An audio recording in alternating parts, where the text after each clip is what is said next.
En estos movimientos, el compromiso con el Evangelio y la reflexión teológica están estrechamente vinculados con la militancia social y política en las luchas de los pueblos oprimidos por su liberación.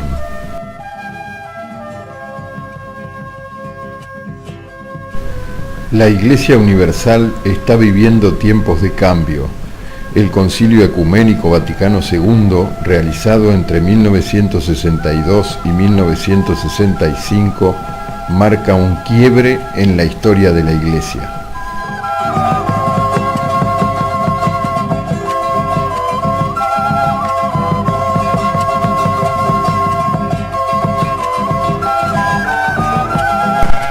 Dice el Concilio: los gozos y las esperanzas, las tristezas y las angustias de los hombres de nuestro tiempo, sobre todo de los pobres y de cuantos sufren, son a la vez gozos y esperanzas, tristezas y angustias de los discípulos de Cristo. Nada hay verdaderamente humano que no encuentre eco en su corazón. La Iglesia por ello se siente íntima y realmente solidaria del género humano y de su historia. En agosto de 1967 se da a conocer el mensaje de los 17 obispos del Tercer Mundo, encabezados por Dom Helder Câmara, de Olinda y Recife, Brasil. Alientan el legítimo combate de los pueblos del Tercer Mundo en favor de la justicia y la libertad. Los obispos dicen que la Iglesia debe aceptar y desear las revoluciones que sirven a la justicia. La Conferencia Episcopal Latinoamericana, reunida en 1968 en Medellín, Colombia, va a significar un paso definitivo en cuanto al accionar de la Iglesia en un mundo atravesado por la dominación y la injusticia. Dicen los obispos en Medellín: la situación del hombre latinoamericano está atravesada por la miseria que margina a grandes grupos colectivos. Esa miseria como hecho colectivo es una injusticia que clama al cielo. La cristalización del pecado aparece evidente en las estructuras injustas que caracterizan la situación de América Latina. Estructuras opresoras que provienen del abuso del tener y del abuso del poder, de las explotaciones de los trabajadores o de la injusticia en las transacciones. No tendremos un continente nuevo sin nuevas y renovadas estructuras. Sobre todo, no habrá continente nuevo sin hombres nuevos.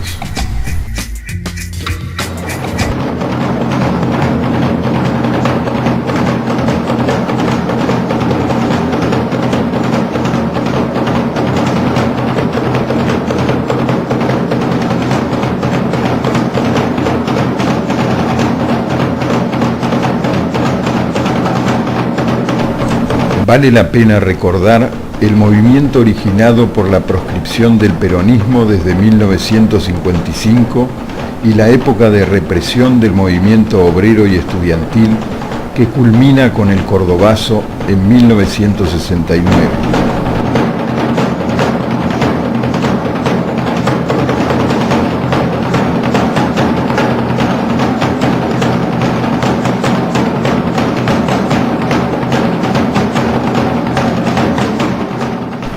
En 1967, el Che Guevara es asesinado en Bolivia.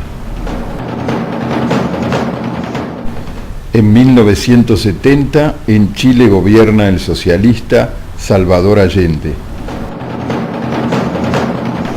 La reflexión teológica se ve enriquecida por las luchas revolucionarias, en especial del Ejército Sandinista de Liberación Nacional en Nicaragua, y el Frente Farabundo Martí para la Liberación Nacional en El Salvador, lo que desemboca en el gobierno sandinista de Nicaragua, del que participan muchos sacerdotes y laicos.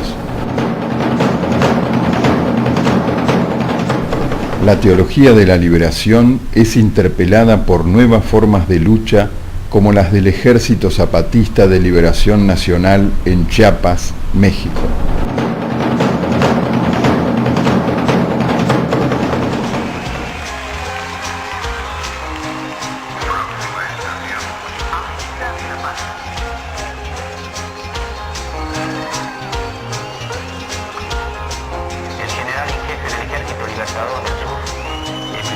Zapata, Manifiesto Zapatista en náhuatl. Al pueblo de México, a los pueblos y gobiernos del mundo. Hermanos, nosotros nacimos de la noche, en ella vivimos, moriremos en ella.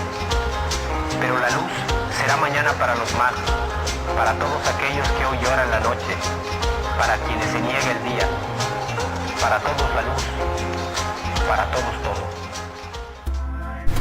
La Iglesia y la teología de la liberación tuvieron sus mártires, entre ellos uno de los máximos exponentes de la teología de la liberación, el jesuita Ignacio Ellacuría, asesinado a sangre fría en El Salvador. Entre nosotros esa esclavitud será, esclavos del hambre, de la penuria, del desempleo, del terror, de la enfermedad. ¿Cómo hablar así de libertad en un pueblo donde lo que predomina es la esclavitud?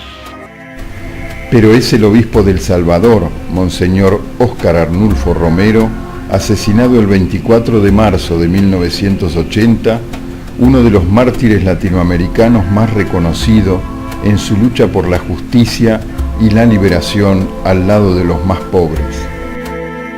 Que fue preso de la salvación, y este cuerpo inmolado y esta sangre sacrificada por los hombres nos alimente también a dar nuestro cuerpo y nuestra sangre al sufrimiento y al dolor como Cristo, no para sí, sino para dar cosechas de justicia y de paz en nuestro pueblo.